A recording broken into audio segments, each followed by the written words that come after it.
So this is the Dyson Omni-glide. As you can see, it's kind of small, or reasonably small. Pretty light.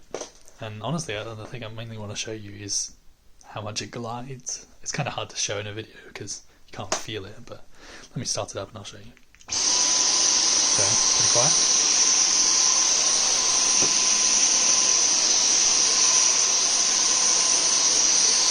And like, watch this going under the table legs.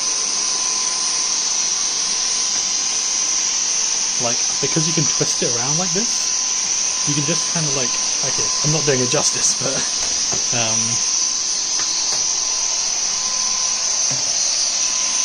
I would never have been able to do this with either of my other vacuums.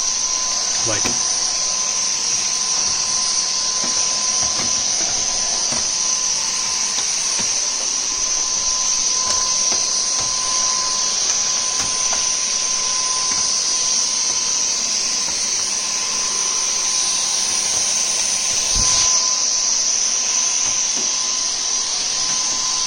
this is just stuff that, I don't know, it's just really manoeuvrable, I guess.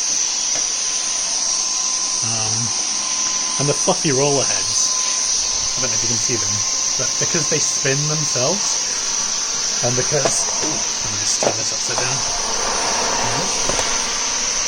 and because there's like these little roller wheels underneath it, it's just really good at picking stuff up off of the hard floor.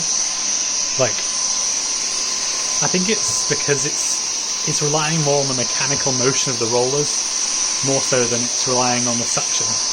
So the suction power doesn't actually have to be that big. Excuse my mess. And it just picks up everything, like a lot more than I would have expected it to, given that it's not super high suction power. So yeah, really impressed overall.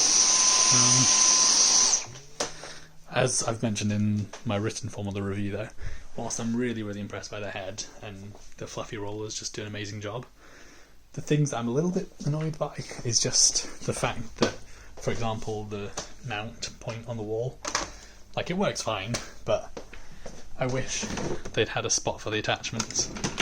I know it's a minor niggle, but compared to the sort of more traditional Dyson cordless, I would have liked to see the attachments be mounted there. And there was just a few annoying points where I wanted to switch from the floor mount to one of the handheld mounts, handheld attachments, and I had to, like, you know, take this off, go to the drawer. I just wish it had like somewhere to, I don't know, attach the attachments to hold them onto the body of the unit, so that whilst you're going around the house doing stuff and vacuuming, you can always switch between them more easily. But yeah, other than that, really happy with it. You know, it does have a small bin, so you do find if you're vacuuming the whole house, you might empty the bin once, possibly twice if there's a lot of dirt. But it's super easy to empty the bin. Like, actually, I'll just show you that so you can see how easy it is. It's going to be hard to do with one hand, but let's see. There you go. So if I empty this bin, this is going to be hard to do one-handedly. But basically, you push the bit underneath and you push it down. Alright, this looks a lot less convenient than it actually is because I'm trying to do it two-handedly, but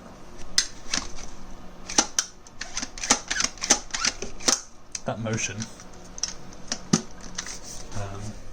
it basically scrapes off the filter internally as well as you do it, so it keeps itself nice and clean. So yeah, it's really easy to empty, a lot easier with two hands. Yeah, overall it's a good unit, really light and compact. I would strongly recommend it for anyone who has a hard floor, because I genuinely believe there is no better vacuum for a hard floor than this new head. If you have carpets, it's just not a good job. It's not a good tool for that. So yeah, if you have carpets or a mixture, I'd say get the Dyson V15 proper, sort of more multi-purpose cordless vacuum.